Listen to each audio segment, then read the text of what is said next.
हर हर महादेव।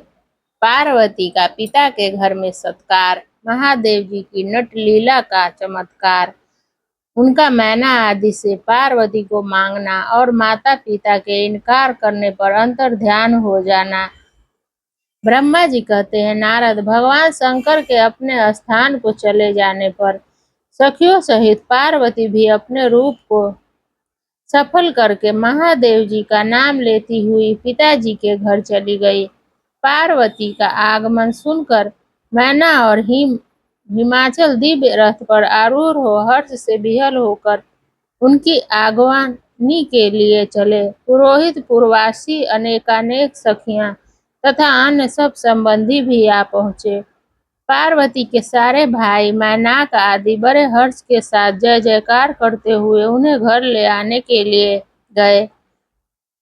इसी बीच में पार्वती अपने नगर के निकट आ गई। नगर में प्रवेश करते समय शिवा देवी ने माता पिता को देखा और अत्यंत प्रसन्नता और हर्ष विहलचित होकर दौड़े चले आ रहे थे।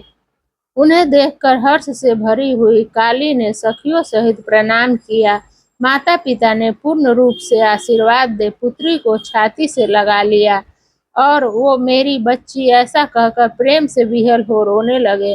तत्पश्चात अपने घर की दूसरी दूसरी स्त्रियां तथा भाभियों ने भी बड़ी प्रसन्नता के साथ प्रेम पूर्वक उन्हें भुजाओं में भरकर, बेटा देवी, तुमने अपने कुल का उद्धार करने वाले उत्तम कार्य को अच्छी तरह सिद्ध किया है। तुम्हारे सदाचरण से हम सब लोग पवित्र हो गए। ऐसा कहकर सब लोग हर्ष के साथ पार्वती की भूरी भूरी प्रशंसा करते हुए उन्हें प्रणाम करने लगे। लोगों ने चंदन और सुंदर फूलों से शिवा देवी का सानंद पूजन किया। उस अवसर पर विमान पर बैठे हुए देवताओं ने पार्वती को नमस्कार करके उन पर फूलों की वर्षा करते हुए स्तुति की। नारद, उस समय तुम्हें भी एक सुंदर रथ पर बिठाकर ब्राह्मण आदि सब लोग नगर में ले गए। फिर ब्राह्मणों, सखियों तथा दूसरी स्त्रियों ने बड़े आदर के साथ शिवा का घर के भीतर प्रवेश कराया। स्त्रियों उनके ऊपर बहुत सी वस्तुएं निछावर की। ब्राह्मणों ने आशीर्वाद दिए। मुनीश्वर पिता हिमवान और माता मैना को बड़ी प्रसन्नता हुई। उन्होंने अपने गृहस्थ आश्रम को सफल माना और यह अनुभव किया कि कुपुत्री की अपेक्षा सुपुत्री ही श्रेष्ठ है। गिरिराज ने ब्राह्मणों और बंदी जनों को धन दिया और ब्राह्मणों से मंगल पाठ करवाए। मुने इस प्रकार पार्वती के साथ हर्ष भरे माता पिता, भाई तथा भौजाइयां भी घर के आंगन में प्रसन्नता पूर्वक बैठी। तदंतर हिमवान प्रसन्न चित्त से सबका आदर सत्कार करके गंगा स्नान के लिए गए। इसी बीच में सुंदर लीला करने वाले वत्सल भगवान शंभु एक अच्छा नाचने वाला नट बनकर मैना के पास गए। उन्होंने बाएं हाथ में सिंह और दाहिने हाथ में डमरू ले रखा था। पीठ पर कथरी रख छोड़ी थी। लाल वस्त्र पहने वे भगवान रुद्र नाच और गाने में अपनी निपुणता का परिचय दे रहे थे। सुंदर नट का रूप धारण किए हुए भगवान शिव ने मैना के पास बैठी हुई स्त्रियों की टोली के समीप सुंदर नृत्य किया और अत्यंत मनोहर गान नाना प्रकार के गीत गाए। उन्होंने वहां सुंदर ध्वनि करने वाले शृंग और डमरू को भी बजाया तथा नाना प्रकार की बड़ी मनोहारिणी लीला की। नटराज की उस लीला को देखने के लिए नगर के सभी स्त्री पुरुष एवं बालक और वृद्ध भी सहसा वहां आ पहुंचे। मुने उस सुमधुर गीत को सुनकर और उस मनोहर उत्तम नृत्य को देखकर वहां आए हुए सब लोग तत्काल मोहित हो गए। मैना भी मोही गई। उधर पार्वती ने अपने हृदय में भगवान शंकर का साक्षात दर्शन किया। वे त्रिशूल आदि चिन्ह धारण किए अत्यंत सुंदर दिखाई देते थे। उनका सारा अंग विभूति से विभूषित था। वे हड्डियों की माला से अलंकृत थे। उनका मुख सूर्य, चंद्र एवं अग्नि रूप 3 नेत्रों से उद्भासित था। उन्होंने नगर का यज्ञोपवीत धारण किया था। उनके उस सुरमय रूप को देखकर दुर्गा प्रेमावेश से मूर्छित हो गई। गौर वर्ण विभूषित दीन बंधु, दया सिंधु और सर्वथा मनोहर महेश्वर पार्वती से कह रहे थे कि वर मांगो। अपने हृदय में विराजमान महादेव जी को इस रूप में देखकर पार्वती ने उन्हें प्रणाम किया और मन ही मन यह वर मांगा कि आप मेरे पति हो जाइए।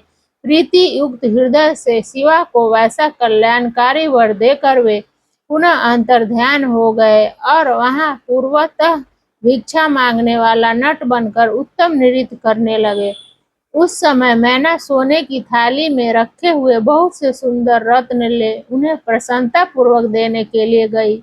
उनका वह ऐश्वर्य देखकर भगवान शंकर मन ही मन बड़े प्रसन्न हुए, परंतु उन्होंने उन रत्नों को स्वीकार नहीं किया। वे भिक्षा में उनकी पुत्री शिवा को ही मांगने लगे और पुनः कौतुकवश सुंदर नृत्य एवं गान करने को उद्युक्त हुए। मैना उस भिक्षुक नट की बात सुनकर अत्यंत कुपित हो उठी और उसे डांटने फटकारने लगी। उनके मन में उसे बाहर निकाल देने की इच्छा हुई। इसी बीच में गिरिराज हिमवान गंगा जी से नहाकर लौट आए। उन्होंने अपने सामने उस निराकार भिक्षुक को आंगन में खड़ा देखा। मैना के मुख से सारी बातें सुनकर उनको भी बड़ा क्रोध हुआ। उन्होंने अपने सेवकों को आज्ञा दी कि उस नट को बाहर निकाल दो। मुनीश्वर श्रेष्ठ, वे नटराज विशालकाय अग्नि की भांति अपने उत्तम तेज से प्रज्वलित हो रहे थे। उन्हें छूना भी कठिन था, इसीलिए कोई भी उन्हें बाहर न निकाल सका। तात फिर तो नाना प्रकार की लीलाओं में विशारद उन भिक्षु शिरोमणि ने शैलराज को अपना अनंत प्रभाव दिखाना आरंभ किया। हिमवान ने देखा भिक्षुक ने वहां तत्काल ही भगवान विष्णु का रूप धारण कर लिया और उनके मस्तक पर किरीट, कानों में कुंडल और शरीर पर पीत वस्त्र शोभा पाते हैं। उनके 4 भुजाएं हैं। हिमवान ने पूजा के समय गदाधारी श्री हरि को जो पुष्प आदि चढ़ाए थे, वे सब उन्होंने भिक्षुक के शरीर और मस्तक पर देखे। तत्पश्चात गिरिराज ने उन भिक्षु शिरोमणि को जग श्रेष्ठा चतुर्मुख ब्राह्मण के रूप में देखा। उनके शरीर का वर्ण लाल था और वे वैदिक सूक्त का पाठ कर रहे थे। तदंतर शैलराज ने उन कौतुककारी नटराज को एक क्षण में जगत के नेत्र रूप सूर्य के आकार में देखा। तात उसके बाद वे महान अद्भुत रुद्र के रूप में दिखाई दिए। उनके साथ देवी पार्वती भी थी। वे उत्तम तेज से संपन्न रमणीय रुद्र धीरे धीरे हंस रहे थे। फिर वे केवल तेजोमय रूप में दृष्टि गोचर हुए। उनका वह स्वरूप निराकार, निरंजन, उपाधि शून्य, निरीह एवं अत्यंत अद्भुत था। इस प्रकार हिमवान ने उनके बहुत से रूप देखे। इससे उन्हें बड़ा विस्मय हुआ और वे तुरंत ही परमानंद में निमग्न हो गए। तदंतर सुंदर लीला करने वाले उन भिक्षु शिरोमणि ने हिमवान और मैना से दुर्गा को भी ही भिक्षा के रूप में मांगा। दूसरी कोई वस्तु ग्रहण नहीं की, परंतु शिव की माया से मोहित होने के कारण शैलराज ने उनकी उस प्रार्थना को स्वीकार नहीं किया। फिर भिक्षु ने कोई वस्तु नहीं ली और वे वहां से अंतर्ध्यान हो गए। तब मैना और शैलराज को उत्तम ज्ञान हुआ और वे सोचने लगे, भगवान शिव हमें अपनी माया से छलकर अपने स्थान को चले गए। यह विचार कर उन दोनों की भगवान शिव में पराभक्ति हुई, जो महान मोक्ष की प्राप्ति कराने वाली, दिव्य तथा संपूर्ण आनंद प्रदान करने वाली है। हर हर महादेव। अगले अध्याय में देवताओं के अनुरोध से वैष्णव ब्राह्मण के वेश में शिव जी का हिमवान के घर जाना और शिव की निंदा करके पार्वती का विवाह उनके साथ न करने को कहना। हर हर महादेव।